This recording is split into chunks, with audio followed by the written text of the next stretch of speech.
Hey everybody, Ian Lee here. Hope y'all are doing well. This video is part 2 of a series that I'm doing on string transference. If you do not know what string transference is and how it can be of use to you, let me give a quick explanation. String transference is taking any chord voicing that you have and then being able to move it to any of the other string sets it can exist on while keeping it in the same octave, a lower octave, or a higher octave. What this can do for us is, one, help us to map out the fretboard. It can help us maybe give us some decisions on different string timbre or string color.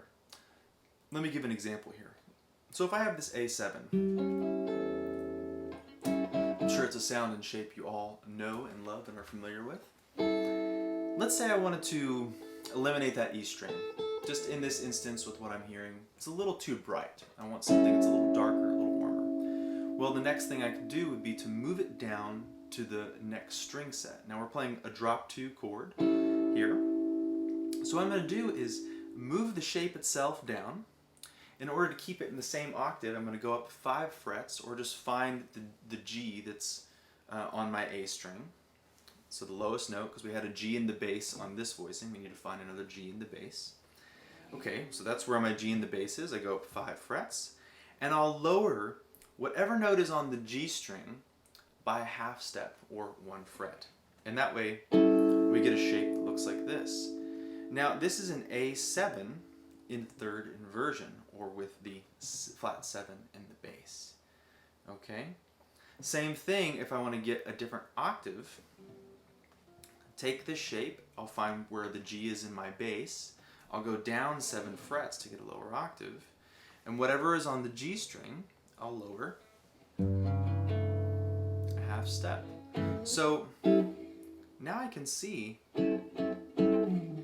that these voicings are connected in the sense that they're the same order of notes. We have G, C sharp, E, A, again G, C sharp, E, A, and G, C sharp, E, A.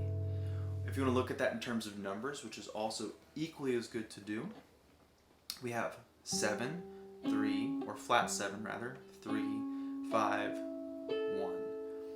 So this can allow me to choose different colors, textures, harmonize different melodies depending on what key I'm playing the song in, etc. And again, for me, what I find very beneficial with this stuff is just seeing the connection. So I'm no longer seeing these as individual things. I'm seeing them as like, oh, this is the same shape, just because the way the guitar is tuned, they appear different in the way that they look. Or I guess it's the same sound, and they look different because of the way the guitar is tuned. And so it's a really great thing to study and start to play with. I'm using, for the rest of the video and for the last video, which, by the way, if you haven't checked out the first video, go ahead and do that if you feel to. I'll leave a link above in the card.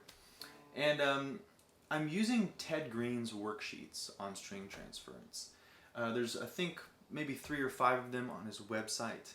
And I'll leave the link not only to the according sheet that we're using, but to his website. So if you're unfamiliar with Ted Greene, who he was as a musician and a teacher, I highly recommend you check him out. He's a really profound teacher and player.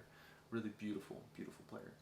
So we're using this one where we're going to check out moving a voicing from the middle set, or I'm sorry, the highest set to the middle set.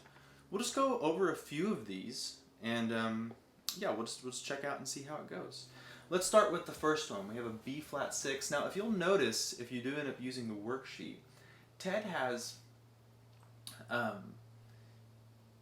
a diagram that's already filled out, and then he's asking you to actually write out and fill these out yourself, which is a great exercise, because then it actually takes you to looking at the guitar in your mind and not just having the fretboard available, which is, as many ways as we can play with the instrument, either with it or play with it in our mind and get even more of a viewpoint on it, the better.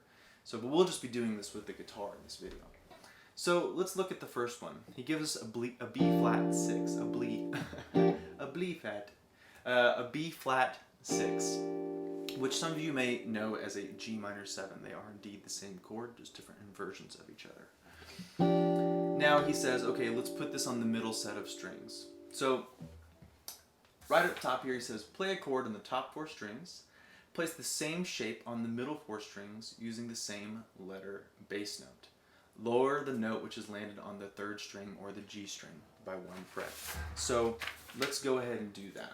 So we have this here. Now we have an F in the bass. So I need to find an F that's in the exact same octave. It's the same pitch, just a different string. So that's the F I'm looking for right there. So if I keep the shape, it's not quite what we're looking for. So I'm going to lower the note that's on the G string or the 3rd string, which in this instance is a E flat. That's the 8th fret.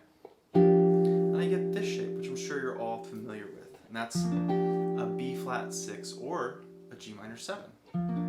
Either way. And so now I've made this connection between these 2 shapes, right?